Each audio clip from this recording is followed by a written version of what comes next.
السلام علیکم ورحمۃ اللہ وبرکاتہ۔ اعوذ باللہ من الشیطان الرجیم، بسم اللہ الرحمن الرحیم۔ فاتقوا اللہ ما استطعتم واسمعوا واطیعوا وانفقوا خیرا لانفسکم ومن یوق شح نفسہ فاولئک هم المفلحون۔ ان تقرضوا اللہ قرضا حسنا یضاعفہ لکم ویغفر لکم واللہ شکور حلیم۔ عالم الغیب والشہادۃ العزیز الحکیم۔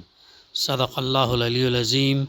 رب اشرح لی صدری ویسر لی امری واحلل عقدۃ من لسانی یفقہوا قولی۔ رب زدنی علما۔ لہٰذا جہاں تک تمہارے بس میں ہو اللہ سے ڈرتے رہو اور سنو اور اطاعت کرو اور اپنے مال خرچ کرو، یہ تمہارے ہی لیے بہتر ہے۔ جو اپنے دل کی تنگی سے محفوظ رہ گئے بس وہی فلاح پانے والے ہیں۔ اگر تم اللہ کو قرض حسن دو تو وہ تمہیں کئی گنا بڑھا کر دے گا اور تمہارے قصوروں سے درگزر فرمائے گا۔ اللہ بڑا قدردان اور بردبار ہے، حاضر اور غائب ہر چیز کو جانتا ہے، زبردست اور دانا ہے۔ سورہ التغابن کی آیت نمبر 16 سے آیت نمبر 18 تک کی تلاوت اور اس کی ترجمانی ابھی ہم نے سماعت کی۔ اختتامی اس سورت کے آخری کے 3 آیتیں ہیں جس کی تلاوت اور ترجمانی ہم نے سماعت کی۔ گزشتہ ہمارے مطالعے میں آیت نمبر 15 کی ترجمانی اور تفسیر کا مطالعہ ہو چکا، جس میں اللہ سبحانہ وتعالیٰ نے کیا فرمایا؟ تمہارے مال اور تمہاری اولاد تو ایک آزمائش ہیں اور اللہ ہی ہے جس کے پاس بڑا اجر ہے۔ یہ جو مال اور اولاد جو اللہ تعالیٰ نے ہم کو دیا امانت کے طور پر، ہم اس کے جو کسٹوڈینس ہیں، تو یہ دراصل کیا ہے؟ اللہ تعالیٰ نے آزمائش کے لیے دیا، ٹیسٹ کے لیے دیا۔ تو اس کی تفسیر گزشتہ ہمارے مطالعے میں آ چکی ہے۔ تو جو بھی اولاد ہم کو اللہ تعالیٰ دے اس کی طرف سے ایک بڑی نعمت ہے اور یہ اللہ تعالیٰ نے ہم کو آزمائش کے لیے دیا۔ تو ہماری ذمہ داری یہ ہوتی تو اس اولاد کی صحیح پرورش کرے، صحیح تعلیم دے، اس کی صحیح تربیت کرے اور اس کو بھی جو ہے بڑے ہونے کے بعد اسلام کے لیے کام کرنے کی اس کو تعلیم تربیت بھی دیں یعنی۔ تو تفصیلات ہمارے سامنے آئیں گے۔ اس کے بعد آخر میں فرمایا جا رہا لہٰذا فاتقوا اللہ ما استطعتم، لہٰذا جہاں تک تمہارے بس میں ہو اللہ سے ڈرتے رہو۔ تقویٰ کے معنی اللہ سے ڈرنا، برائیوں سے بچنا اور اللہ سے امید بھی رکھنا۔ تو بارہا اس کا ذکر جو ہے ہمیں تقویٰ کا آتے رہتا ہے۔ ہماری پوری زندگی تقویٰ کے اوپر گزرنی چاہیے۔ اللہ کے رسول صلی اللہ علیہ وسلم نے کیا فرمایا تقویٰ کے متعلق؟ تقویٰ ہاں ہونا دل کی کیفیت ہے۔ تقویٰ ہاں ہونا دل کی کیفیت ہے، دل سے ڈرنا چاہیے اللہ۔ اللہ دیکھ رہا ہے، اللہ سن رہا ہے اور ہم کو ایک نیا مرنے کے بعد دوبارہ اٹھنے کے بعد جواب دینا ہے۔ تو انسان کو جو ڈر، خوف خدا، آخرت کی جواب دہی وہ چیز ہے جو برائیوں سے اسے روکتی ہے اور اچھے کاموں پر جو ہے اس کو ابھارتی ہے۔ تو قرآن مجید میں کئی مقامات پر اس کا تذکرہ ملتا ہے۔ ایک جگہ فرمایا اتقوا اللہ حق تقاتہ، اللہ سے ایسا ڈرو جیسا اس سے ڈرنے کا حق ہے۔ آل عمران آیت نمبر 102 میں فرمایا اس سے ایسا ڈرو جیسا اس سے ڈرنے کا حق ہے، ڈیزرو کرتا ہے، وہ اسی سے ڈرنا چاہیے، کسی اور سے ہم کو ڈرنا نہیں چاہیے۔ پھر دوسری جگہ فرمایا لا یکلف اللہ نفسا الا وسعها، اللہ کسی متنفس کو، اللہ کسی جاندار کو، کسی انسان کو بھی لے سکتے کہ اس کی استطاعت سے زیادہ مکلف ذمہ داری قرار نہیں دیتا، یعنی اللہ تعالیٰ کسی ہر انسان کو بھی جو ہے اتنی ہی ذمہ داری اتنا ہی بوجھ ڈالتا ہے جتنا وہ برداشت کر سکے، اس سے زیادہ نہیں ڈالتا۔ یہ آیت کہاں ہے؟ سورہ بقرہ 286 میں ہم کو اس کا تذکرہ ملتا ہے۔ اور یہاں پر اللہ تعالیٰ فرما رہا ہے کہ جہاں تک تمہارے بس میں ہو اللہ سے ڈرتے رہو، جتنا ہو سکے اتنا تم اللہ سے ڈرتے ہوئے اپنی زندگی گزارو۔ ہاں، یہ ہم کو اس سے درس مل رہا ہے۔ ان تینوں آیتوں کو ملا کر غور کریں گے تو معلوم ہوتا ہے کہ پہلی آیت وہ معیار ہمارے سامنے رکھ دیتی، ایک سٹینڈرڈ ہمارے سامنے بنا دیتی، اللہ سے ایسا ڈرو جیسا اس سے ڈرنے کا حق ہے۔ ہاں، یہ بنا جس تک پہنچنے کی ہر مومن کو کوشش کرنی چاہیے۔ پہلی آیت ہمیں ڈرتے ہوئے زندگی گزارنا، ڈرتے ہوئے جو ہے زندگی ہم کو گزارنا چاہیے۔ پھر دوسری آیت یہ اصولی بات ہمیں بتاتی ہے کہ کسی شخص سے بھی اس کی استطاعت سے زیادہ کام کرنے کا مطالبہ نہیں کیا گیا۔ اللہ تعالیٰ کسی کے اوپر بوجھ نہیں ڈالتا، کسی کے اوپر زیادہ وزن نہیں ڈالتا، کسی کے اوپر جو ہے جتنا وہ کر سکتا اس سے زیادہ کام کرنے کا مطالبہ نہیں کرتا۔ ہاں، تو یہ چیز بھی ہم کو دھیان میں رہنا چاہیے، اور ایسا نہیں کہنا چاہیے کہ میرے اوپر ہی بوجھ ہے، میں ہی اتنا کر رہا ہوں یا اس سے زیادہ میں کر نہیں سکتا۔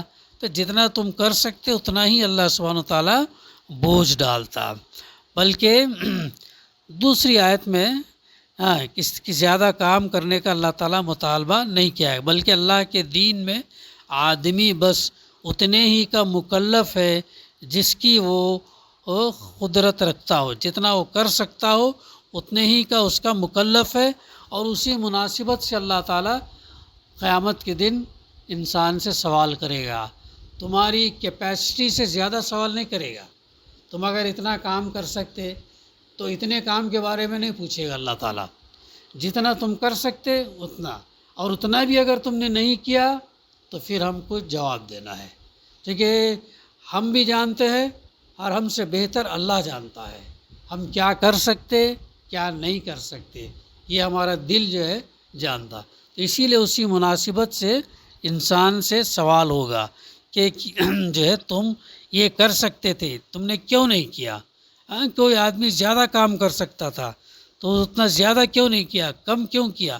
ایسا یہ چیز ہے۔ اور یہ آیت ہر مومن کو ہدایت کرتی ہے کہ وہ اپنی حد تک تقویٰ کی کوشش میں کوئی کسر نہ اٹھا رکھے، جہاں تک بھی اس کے لیے ممکن ہو اسے اللہ تعالیٰ کے احکام بجا لانے چاہیے اور اس کی نافرمانی سے بچنا چاہیے۔ جو کام اللہ نے کرنے کے لیے کہا وہ کرنا، جس سے اللہ تعالیٰ نے منع کیا نہیں کرنا تو نہیں کرنا، آنکھ بند کر کے وہ رول کو فالو کرنا۔ اور اگر کہیں ایسا سچویشن آتا، جیسا مثال کے طور پر نماز کا ہی معاملہ ہے، نماز حی علی الصلاۃ اور نماز کے لیے، حی علی الفلاح اور کامیابی کی طرف، اور لیکن وہاں اگر ہم نہیں جا رہے یا شیطان رکاوٹ ڈال رہا یا ہمارا نفس کہہ رہا ارے نہیں ابھی نہیں بعد میں پڑھیں گے، یا ٹھیک ہے ابھی ایسا ہے ابھی یہ کام میں ہے، یا ابھی یہ کھیل رہے ہیں یا کچھ دیکھ رہے ہیں یا کچھ کر رہے ہیں، ایسا نہیں۔ حی علی الصلاۃ کس کی جانب سے پکار ہے؟ اللہ کی طرف سے، اللہ ایک نمائندہ پکار رہا ہے، بلا رہا ہے نماز کی طرف، تو چلے وہاں پر اگر نفس ہمارا، شیطان ہمارا، سماج ہمارا، تو چیزوں کو اوور کم کر کے اس کی طرف جانا، تو ان احکامات کی پابندی کرنا۔ اس معاملے میں اگر وہ خود تساہل سے کام لے گا، لیزینس سے کام لے گا، تو مواخذے سے، پکڑ سے نہیں بچ سکے گا۔ اگر وہ اس سے لیزینس سے کام لے گا، تساہل سے، تو جو ہے پھر وہ بچ نہیں سکے گا۔ البتہ جو چیز اس کی مقدرت سے باہر ہوگی اور اس کا فیصلہ اللہ ہی بہتر کر سکتا کہ کیا چیز اس کی قدرت سے واقعی باہر تھی، وہ اللہ بہتر جانتا۔ اس کے معاملے میں اس سے باس پرس نہ کی جائے گی۔ تو اللہ بہتر جانتا، اور وہی جو ہے اس کو سوال کرے گا اور وہی اس سے حساب لیں گا۔ پھر اس کے بعد جو ہے فرمایا جا رہا ہے وَاسْمَعُوا وَأَطِیعُوا وَأَنفِقُوا خَیْرًا لِأَنفُسِکُم، اور سنو اور اطاعت کرو اور اپنے مال خرچ کرو۔ یہ بھی پہلے بھی آیا، اللہ اور اس کے رسول کی اطاعت کرو، جو ان کے احکام ہے، جو ان کے گائیڈ لائنس ہیں، جو ان کے ڈوز ہیں، جو ان کے ڈونٹ ہیں، ان پر جو ہے اس کو سنو بھی اور اس کی اطاعت کرو، اس کو فالو بھی کرو، اور اپنے مال خرچ کرو۔ جو مال اللہ نے تم کو دیا ہے وہ مال خرچ کرو۔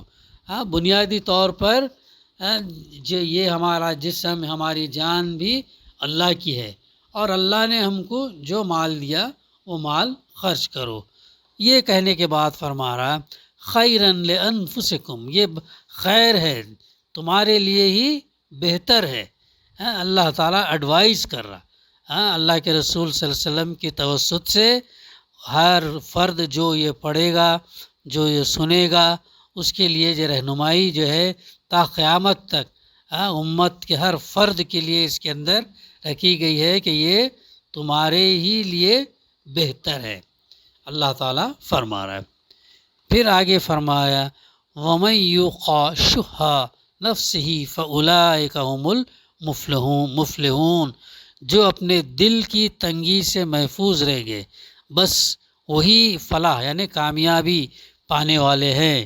جو دل کی تنگی سے محفوظ رہ گئے وہی فلاح پانے والے۔ دیکھو کیسے کیسے آیتوں میں اللہ سبحانہ وتعالیٰ ہمیں کیسے رہنمائی اللہ تعالیٰ کرتا ہے۔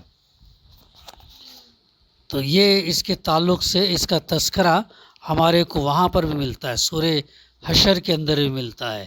تو اس کی تفسیر میں یوں ہے، فرمایا گیا وہاں پر کہ ایک منٹ وہاں پر یہ فرمایا گیا وَمَن یُوقَ شُحَّ نَفْسِهِ فَأُولَٰئِکَ هُمُ الْمُفْلِحُونَ، وہاں پر بھی یہی بات بتائی گئی۔ حقیقت یہ ہے کہ جو لوگ اپنے دل کی تنگی سے بچا لیے گئے وہی فلاح پانے والے ہیں۔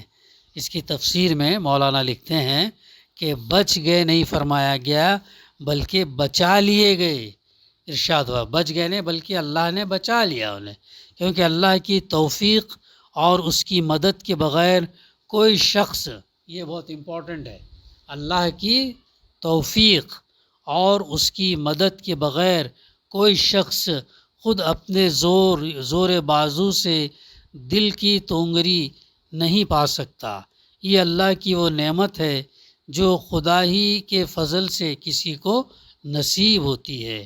شح کا لفظ عربی زبان میں کنجوسی اور بخل کے لیے استعمال ہوتا ہے۔ شح نفس ہے وہ کس کے لیے؟ کنجوسی اور بخل کے لیے استعمال ہوتا ہے، مگر جب اس الفاظ کو نفس کی طرف اپنی طرف منسوب کر کے شح نفس کہا جائے تو یہ تنگ نظری، تنگ دلی، کم حوصلگی اور دل کے چھوٹے پن کا ہم معنی ہو جاتا ہے۔ دیکھو کتنا ڈیپ ہے، کتنا معنی خیز ہے شح نفس، جو دل کی تنگی، نیرو مائنڈڈنس جو بولتے ہیں نا، تنگ دل، تنگ نظر، نیرو مائنڈ ہے کر کے بتا، ایسا نیرو تھنکنگ، نیرو ویژن، جو یہ تمام چیزیں اس کے اندر جو ہے آتی ہیں۔ جو بخل یعنی کنجوسی سے وسیع تری چیز ہے، بلکہ خود بخل کی بھی اصل جڑ وہی ہے۔ شح نفس یعنی تنگی، دل کی تنگی۔ آدمی دل سے اگر تنگ ہو گیا نا، پھر بہت ساری چیزیں اس کو دوسری تنگی محسوس ہوتی ہے، بہت ساری چیزوں میں پھر وہ اس لیے بولتے ہیں نا 12 باتیں، براڈ مائنڈ رکھو، دل بڑا رکھو، کشادہ رکھو، وسعت رکھو، براڈ رکھو، مائنڈ رکھو، یہ چیز ہے۔ تو اس تعلق سے دیکھو ایک ایک الفاظ عربی کے، پھر وہ اس کے اندر جب ہم دیکھتے ہیں اس کی تفسیر کا جب ہم مطالعہ کرتے ہیں تو کتنی گہرے معنی ہوتے ہیں، کتنا اس کے اوپر غور کرنے کی ضرورت محسوس ہوتی ہے۔ ایسے ہی سرسری طور پر اگر ہم پڑھتے جائیں گے تو پھر وہ بات جو ہمارے اندر نہیں آتی۔ اسی صفت کی وجہ سے آدمی دوسرے کا حق ماننا اور ادا کرنا تو درکنار، اس کی خوبی کا اعتراف تک کرنے سے جی چراتا ہے۔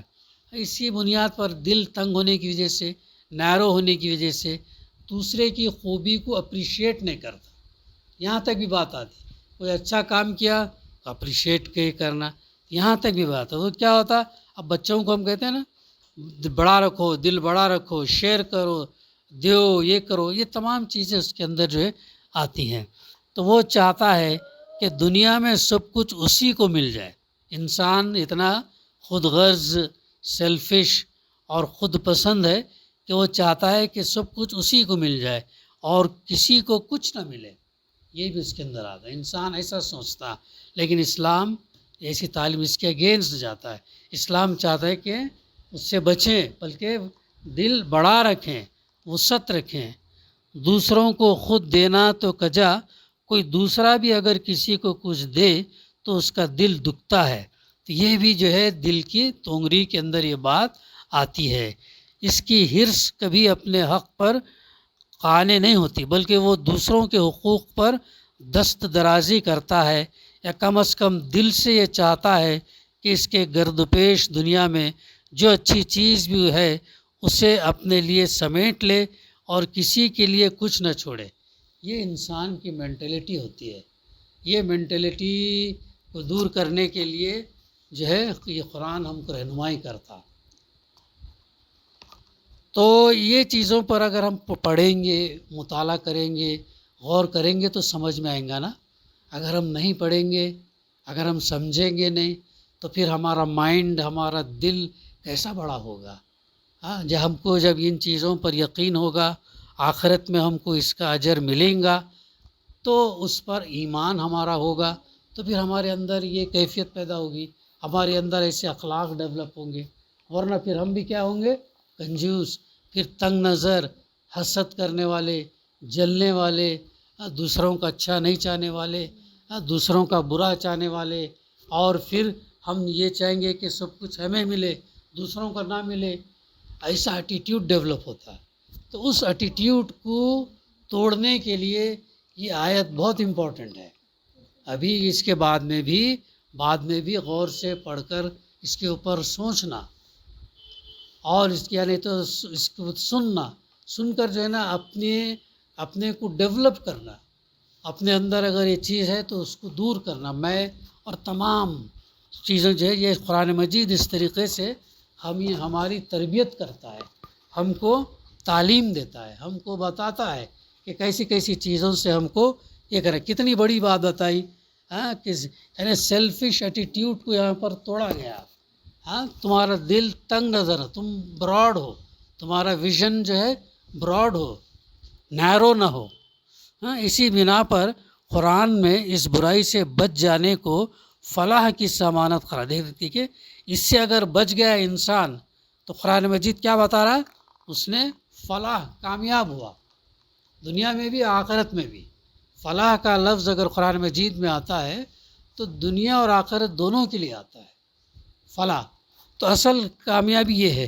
تو یہ قرآن مجید جو ہے چاہتا ہے کہ اگر اس برائی سے بچے تو کامیابی کی ضمانت قرار دیتا ہے، اور رسول اللہ صلی اللہ علیہ وسلم نے اس کو ان بدترین انسانی اوصاف میں شمار کیا جو فساد کی جڑ ہے، جو لڑائی جھگڑے کی جڑ ہے۔ یہی وجہ ہے سماج کے اندر، معاشرے کے اندر تیرا میرا، اس کا وہ، یہ ان کے اوپر حسد، جلن، مجھے ہی ملے دوسروں کو نہ ملے، ایسی چیزیں، تمام چیزیں آنے سے کیا ہوتا، ایک سوسائٹی کے اندر وہ کیسی ہوتی، تنگ نظر ہو جاتی، پھر وہ شوہ نفس کے اندر پھر وہ مبتلا ہو جاتی۔ تو قرآن مجید نے اس کو روکا۔ تو جب ہم پڑھیں گے، اس پر غور کریں گے اور اس کے مطابق اگر ہم سوچیں گے اور اپنے آپ کو ڈیولپ کریں گے تو امید ہے کہ اس بیماری سے ہم بچیں گے، اور اللہ سبحانہ و تعالیٰ سے توفیق اور اس سے کی مدد طلب کرنا، بغیر اللہ کے جو ہے کچھ ہوتا نہیں۔ تو اسی لیے بار بار ہمبل ہو کر اللہ سے دعا کرتے رہنا چاہیے۔ حضرت جابر بن عبداللہ رضی اللہ کی روایت ہے کہ اللہ کے رسول صلی اللہ علیہ وسلم نے فرمایا، بڑی پیاری حدیث ہے، اس کی ترجمانی پڑھتا ہوں میں۔ حضرت عبداللہ بن عمرو کی روایت میں الفاظ یہ ہیں کہ یعنی شح سے بچو، کیونکہ شح ہی نے تم سے پہلے لوگوں کو ہلاک کیا۔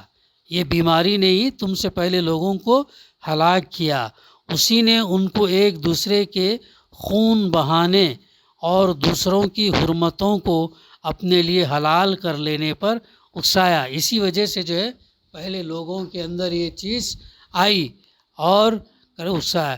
اس نے ان کو ظلم پر آمادہ کیا اور انہوں نے ظلم کیا۔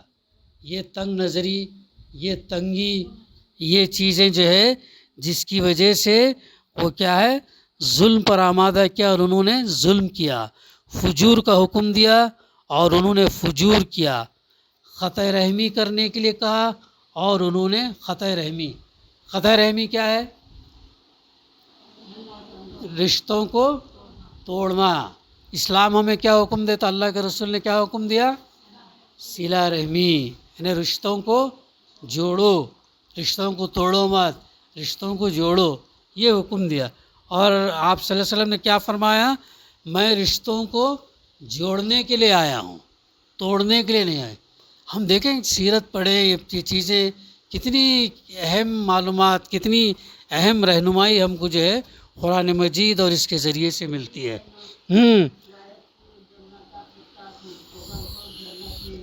چغل خور جنت میں نہیں جائے گا، رشتہ قطع کرنے والا بھی جنت میں نہیں جائے گا۔ کتنی خطرناک حدیث ہے دیکھو۔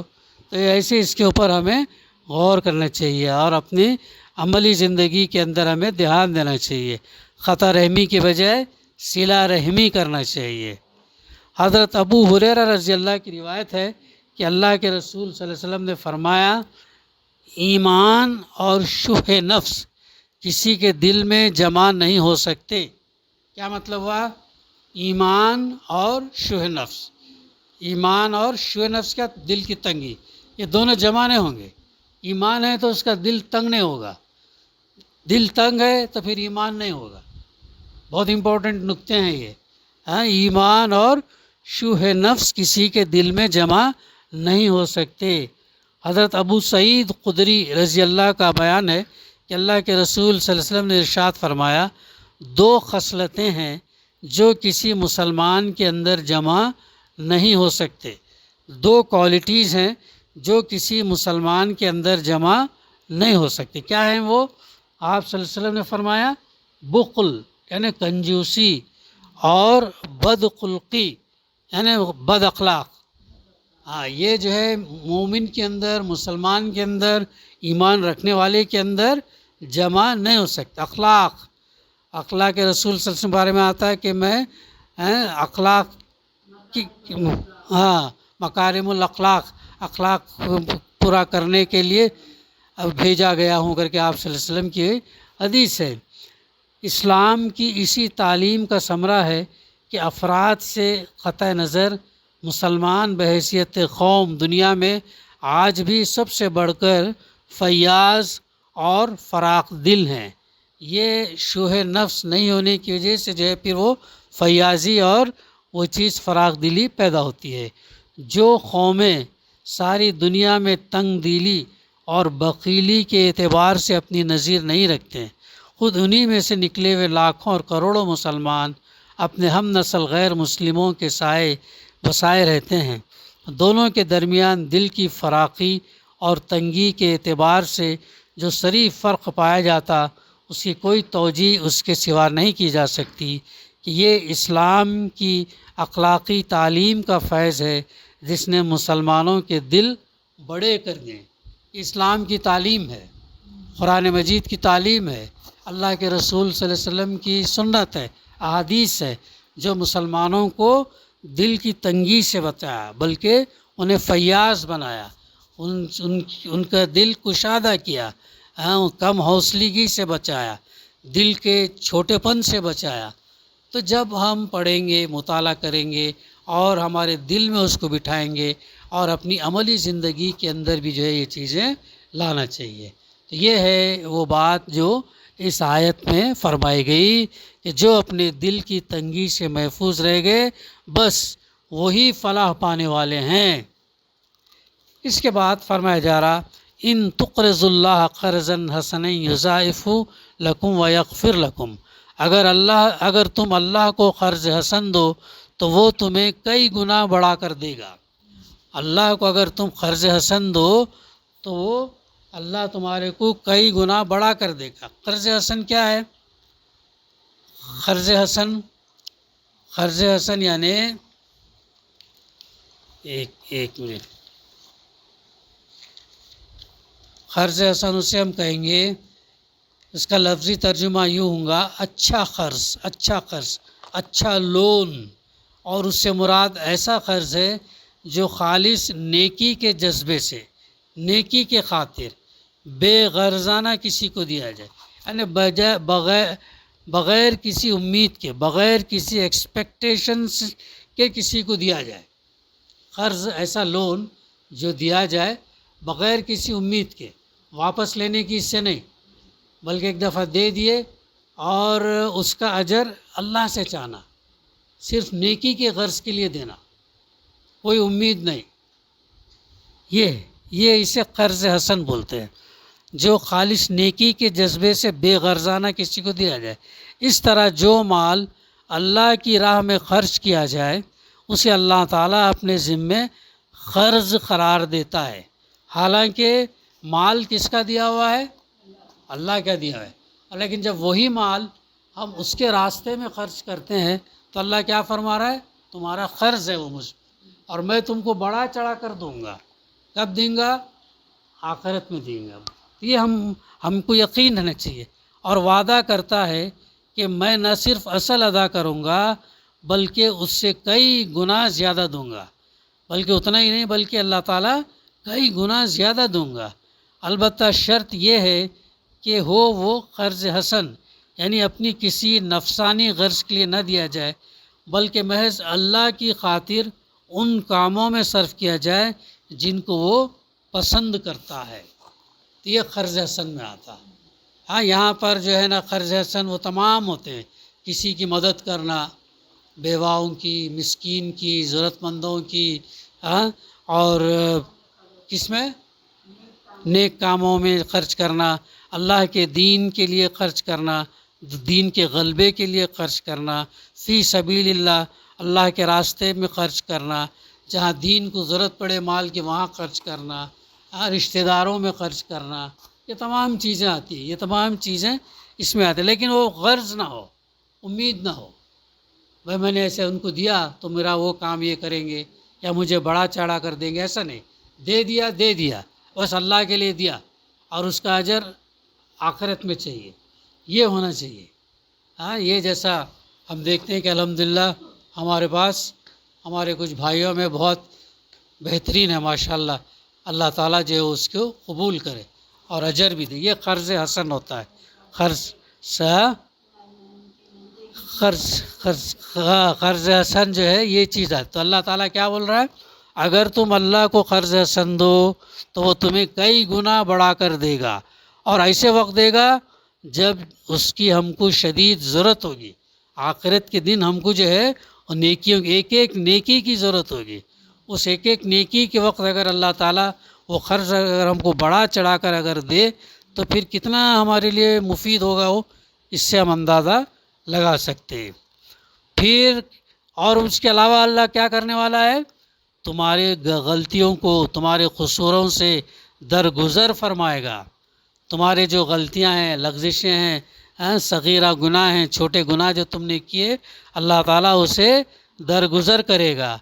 کیونکہ اللہ تعالیٰ واللہ شکور حلیم، اللہ بڑا قدردان اور بردبار ہے، اللہ بڑا قدردان اور بردبار ہے۔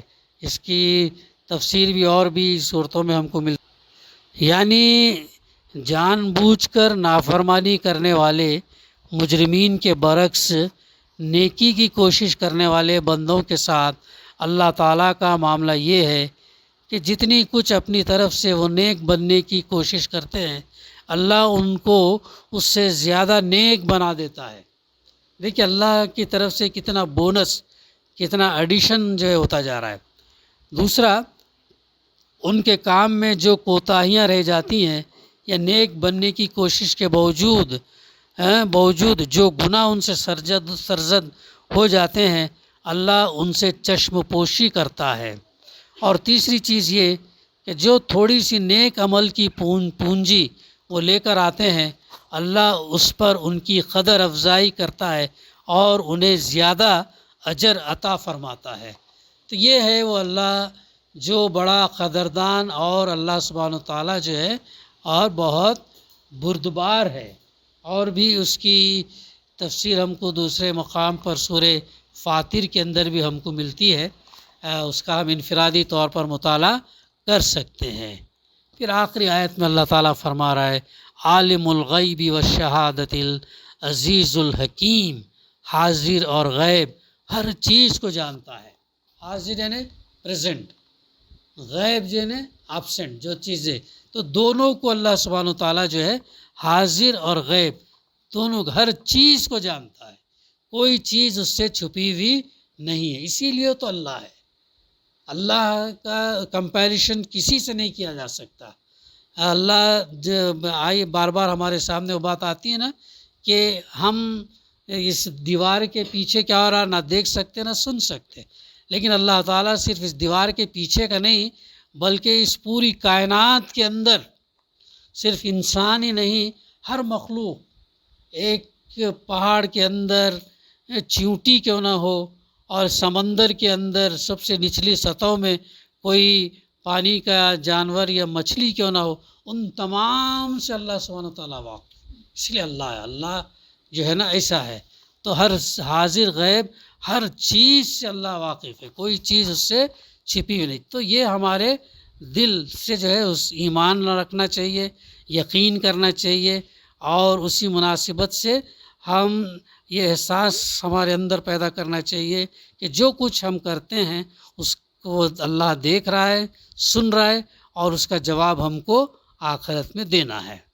پھر اختتام پر عزیز الحکیم، زبردست ہے، اس کے جیسی قوت، طاقت، قدرت کسی کے پاس نہیں۔ اگر وہ کچھ کرنا چاہے تو کسی میں طاقت نہیں کہ اس کو روک سکے، اگر وہ کسی کو سزا دینا چاہے تو کسی میں طاقت نہیں ہے کہ اس کو رکا سکے۔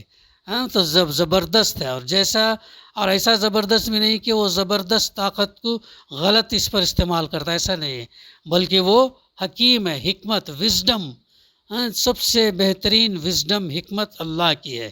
اور اللہ سبحانہ تعالیٰ جو ہے اس قدرت کو، طاقت کو، عظیم زبردست کو تو اللہ تعالیٰ حکمت سے استعمال کرتا ہے، حکیم ہے، کب کیا کرنا، کس کو کیا دینا، کس کو نہیں دینا، کہ وہ تمام چیزیں اللہ تعالیٰ کا جو رزق کی جو آتی ہے نا تقسیم، جو اللہ تعالیٰ دنیا کے اندر جو کیا ہے وہ اپنے علم اور حکمت کی بنیاد پر کیا ہے۔ رزق کا دارمدار جس کو ڈیوائیڈ کر کے دیا، کسی کو زیادہ دیا، کسی کو کم دیا، کسی کو بہت دیا، کسی کو یہ دیا، تو وہ اس کی حکمت کی بنیاد پر دیا۔ ایک جگہ قرآن مجید میں اللہ تعالیٰ کہتا ہے کہ اگر ہم رزق کا ڈویژن، رزق کی تقسیم کا ذمہ انسان پر کرتے تو انسان کیا کرتا؟ کسی کو دیتا نہیں، اور پھر فساد برپا ہو جاتا۔ اگر اس کو مل جائے، ہاں یہ اس سے میری دشمنی ہے، اس کو میں نہیں دوں گا، یہ مجھ سے ناراض کیا، یہ مجھے گالی دیا، میں اس کو نہیں دوں گا، میں اس کا ایسا کروں گا، اس طریقے سے فساد برپا ہے۔ تو اس لیے اللہ تعالیٰ نے رزق کا بٹوارہ، رزق کی تقسیم جو اپنے ذمہ رکھا ہے، اور اپنے علم اور حکمت سے اللہ تعالیٰ بانٹتا ہے، اور نہ کسی کی صلاحیت، نہ کسی کی قابلیت، نہ کسی کی تعلیم، نہ کسی کے، بلکہ صرف اور صرف اس کے علم اور حکمت کے اوپر جو ہے وہ بٹا ہوا ہے۔ لیکن اس کا مطلب یہ نہیں کہ ہم ہاتھ پر ہاتھ رکھ کر بیٹھے، اللہ مجھے رزق دینے والا ہے اور آئیں گا، ایسا نہیں ہے۔ حرکت کرنا ہے، حرکت میں برکت ہے، محنت کرنا ہے، کوشش کرنا ہے، تدبیر اختیار کرنا، اور آگے بڑھنے کی کوشش کرنا، تو یہ جو اللہ سبحانہ و تعالیٰ پھر وہ عطا کرتا ہے۔ تو حاضر اور غائب ہر چیز کو اللہ جانتا ہے، زبردست ہے اور دانا ہے۔ تو اسی کے ساتھ سورہ تغابن کی تفسیر کا اختتام ہوا چاہتا ہے۔ دعا ہے کہ اللہ سبحانہ و تعالیٰ جو ہم نے اس سے سمجھنے کی کوشش کی، اسے اللہ سبحانہ و تعالیٰ جو صحیح ہے وہ ہمارے ذہنوں میں صحیح طور سے اچھی طریقے سے بٹھا دے اور اس پر ہم کو عمل بھی کروائے۔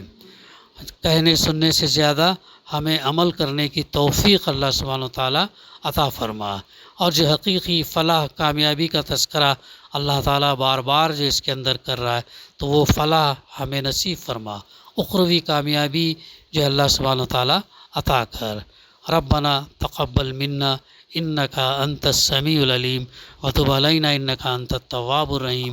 صلی اللہ تعالیٰ علی خیر خلقہ وعلی آلہ وصحبہ اجمعین۔ الحمد للہ رب العالمین۔